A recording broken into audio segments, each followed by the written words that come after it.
আসসালামু আলাইকুম রহমতুল্লাহি বরকাত। 1975 সনে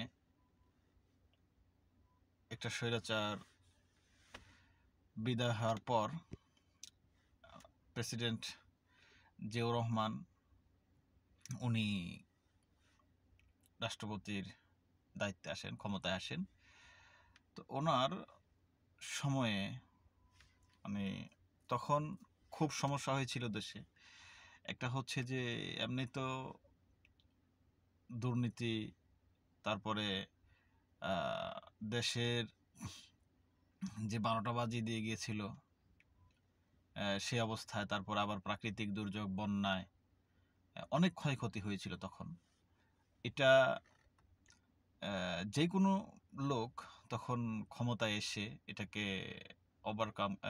ওভারকাম করা, এটাকে ভালো কিছু করা খুব কঠিন হয়ে গেছিল তখন। তখন প্রেসিডেন্ট জিয়াউর রহমান এটাকে সুন্দর করে কাজ করেছিলেন তখন।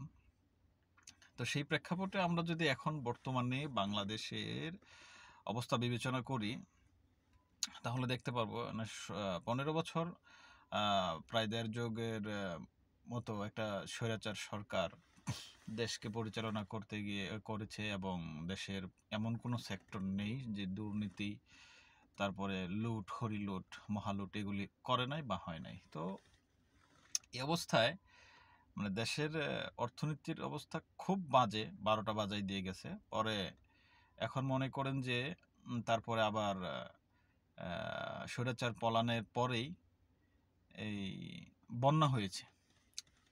ফেনী, চট্টগ্রাম পুরো এলাকায় বন্যা হয়েছে, মানে অনেক ক্ষয়ক্ষতি মানে কি, মানে তাদের ধানি জমিন, যত জমিন আছে সবগুলো তো গেছেই, মানে ঘর পর্যন্ত তাদের তলায় গেছে। তাইলে বোঝেন এলাকাতে কেমন ক্ষতিগ্রস্ত। সে এলাকার ফসল ফলাদি মানে কোনো কিছুই মানে নেই, সব ধ্বংস হয়ে গেছে, সব তলায় গেছে। ধান থেকে নিয়ে যা বলেন সব কিছু, সব শাক সবজি।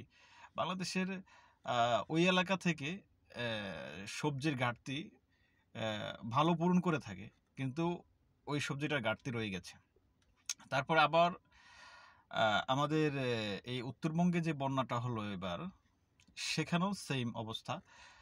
এই এরা মানে চাল পর্যন্ত দেখলাম পানি। এখানেও মানে ধান বলেন, শাকসবজি বলেন, সব তলায় গেছে, সব শেষ হয়ে গেছে। তো বাংলাদেশের প্রায় বিশাল একটা অংশ এখান থেকে মানে খাদ্যের ঘাটতি পূরণ করে, শাকসবজির ঘাটতি পূরণ করে।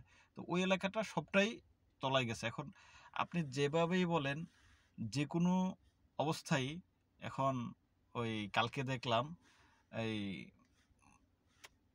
এই দ্রব্যমূল্যের ঊর্ধ্বগতির কারণে মানে অনেকে হতাশ করে এগুলি ফেসবুক কাঁপাচ্ছেন অথবা বাজার কাঁপাচ্ছেন। তাদের উদ্দেশ্যে এই কথাটা আমার বলা।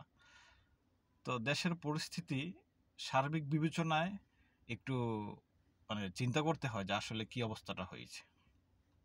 তো আর যারা বলে তারা ঠিক আছে, তারপরেও সরকারকে মানে এটাকে কিভাবে কমানো যায়, দ্রব্যমূল্য কিভাবে নিয়ন্ত্রণ করা যায়, সেটার দিকে অবশ্যই নজর রাখতে হবে। তারপরে তাদের যেভাবে আইনশৃঙ্খলা বাহিনী দিয়ে এটাকে রক্ষা করা দরকার, সেভাবেই তাদেরকে করতে হবে।